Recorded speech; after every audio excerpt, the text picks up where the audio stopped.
Je me nomme Rodrigue Akotenyo Azonwakin. Azonwakin, ce petit nom que j'aime si tant. La maladie est l'ennemi de l'homme. Azonwayi Mekinto. Je suis maître assistant des universités du CAMES en pharmacologie.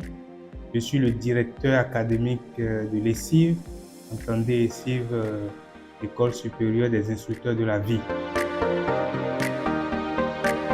C'est un événement organisé chaque année pour sensibiliser les praticiens de la médecine béninoise ou médecine traditionnelle, parce qu'on veut déjà refuser ce nom médecine traditionnelle, sur les bonnes pratiques. Les bonnes pratiques parce que on s'est dit que la plupart de ceux qui manipulent les plantes médicinales sont des gens qui n'ont pas fait une formation formelle. Ils ont été formés sur le tas. L'aïeul l'a fait, le grand-père a fait, le papa a fait, et moi-même je suis en train de faire. Est-ce qu'avec la modernité, allons-nous continuer à travailler sur cette lancée? Donc c'est dans cette optique que ce forum est organisé périodiquement pour attirer l'attention des praticiens de la médecine béninoise sur un certain nombre de pratiques pour permettre d'améliorer la qualité de ce qu'ils font. La plupart des praticiens de la médecine béninoise font le travail, mais au fond ne maîtrisent pas les pathologies. Le papa a toujours traité peut-être le paludisme et l'enfant sait que c'est telle plante qu'on utilise pour traiter le paludisme sans savoir ce que c'est que le paludisme et comment ça se manifeste. Si on doit être dans la modernité, on doit pouvoir expliquer ce que c'est que le paludisme, quels sont les symptômes, qui annoncent le paludisme et comment ça se manifeste.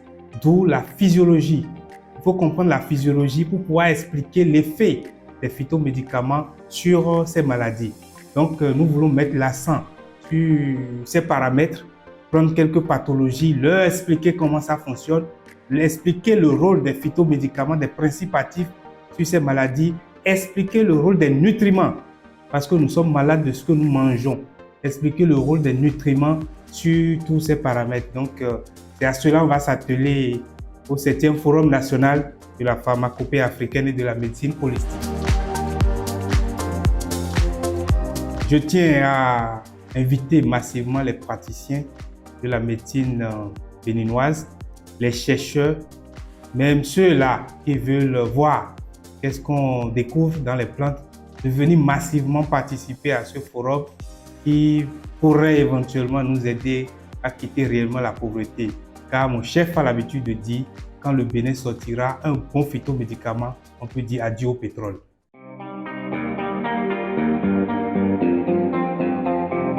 Je m'appelle Aimé Césaire Aïna, je suis docteur en pharmacologie, mais spécialisé en biopharmacie, formulation et ingénierie pharmaceutique.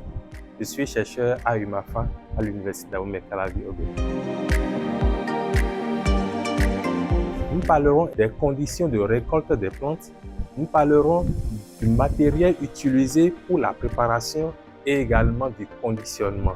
Quelles sont les caractéristiques que les préparations, le matériel à utiliser, le préparateur lui-même, quelles sont les dispositions dans lesquelles ce dernier doit rester afin donc de garantir l'innocuité des produits.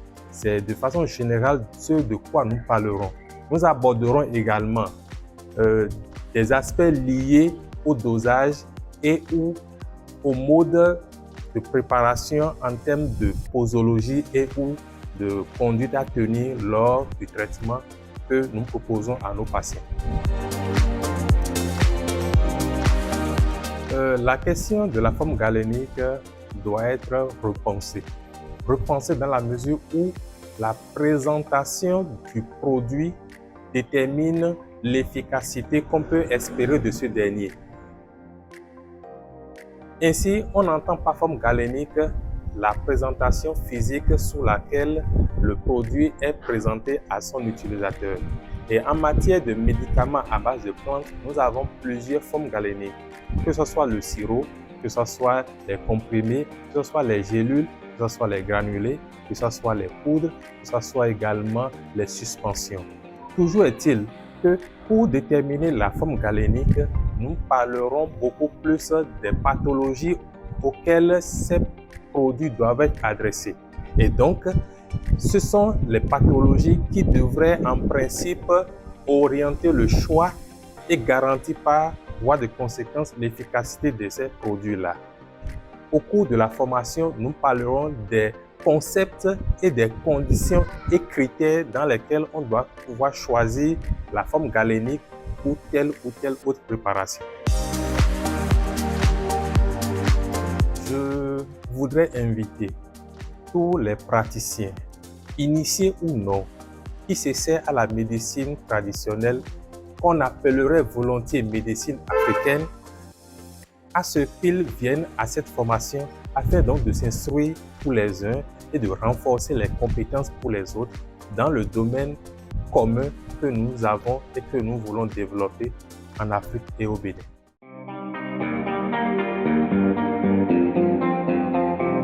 Je suis Favé Nyimanso Abraham, docteur en botanique et écologie végétale, assistant de recherche au laboratoire des sciences du végétal et de la pharmacologie. D'abord, quand on parle de botanique, il faut dire que c'est la science qui étudie les plantes. Et plus particulièrement, la botanique médicale, c'est l'étude des plantes utilisées en médecine traditionnelle.